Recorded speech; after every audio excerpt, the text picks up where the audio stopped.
Hey, what's up guys? So in today's video, we'll be taking a closer look at the gold iPhone. But before I get started, I also want to warn you that this is not a review of the iPhone 5S. I've already done that and I'll have a link down below. Anywho, basically in this video, I want to discuss and compare the white iPhone versus the black iPhone. Sure, in this case, it's actually the gold versus the slate, but in reality, it's more about black versus white iPhones. Because at the end of the day, the front of the device is what we ultimately look at more. And most people use cases on their phones anyways, so the back is kind of irrelevant. Since the iPhone 3G, I've owned every iPhone, and they've all been black iPhones. I think we can all agree that black iPhone is stealthy and very elegant. However, with that stealthiness comes a compromise.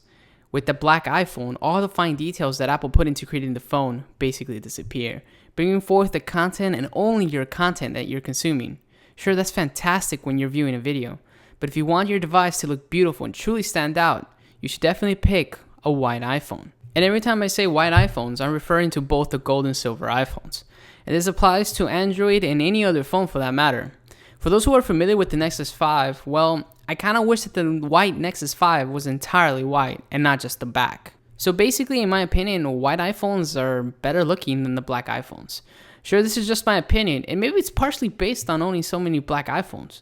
But that's not to say that the slate iPhone isn't elegant. All I'm saying is that I've used way too many of them, and I think it's time for a change.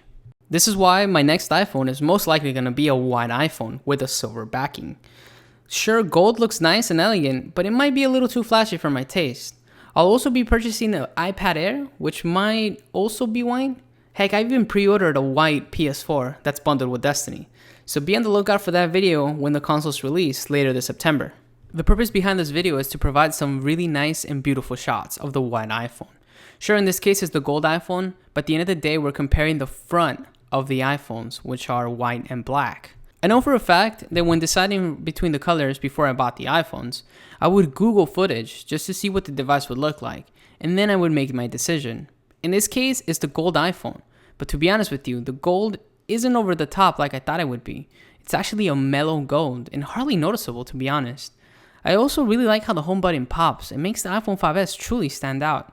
Because without the home button ring, the iPhone 5S truly looks like the iPhone 5. And like I said, the only true disadvantage of the white iPhone comes when watching videos. On the black iPhone, the screen borders completely disappear to make your content the centerpiece. Sure, on the white iPhone, they don't completely disappear. They're obviously white, so they're obviously going to be there. But it's not too bad. But hey, this video is here to help you decide which color to pick. And like I said, this applies to any phone, not just iPhones. Thank you guys so much for watching. If you guys enjoyed the video, be sure to smash that like button. And be sure to follow me on Twitter if you haven't already. I'll have a link down below to my Twitter account. And thank you guys. And as always, I'll catch you guys next time.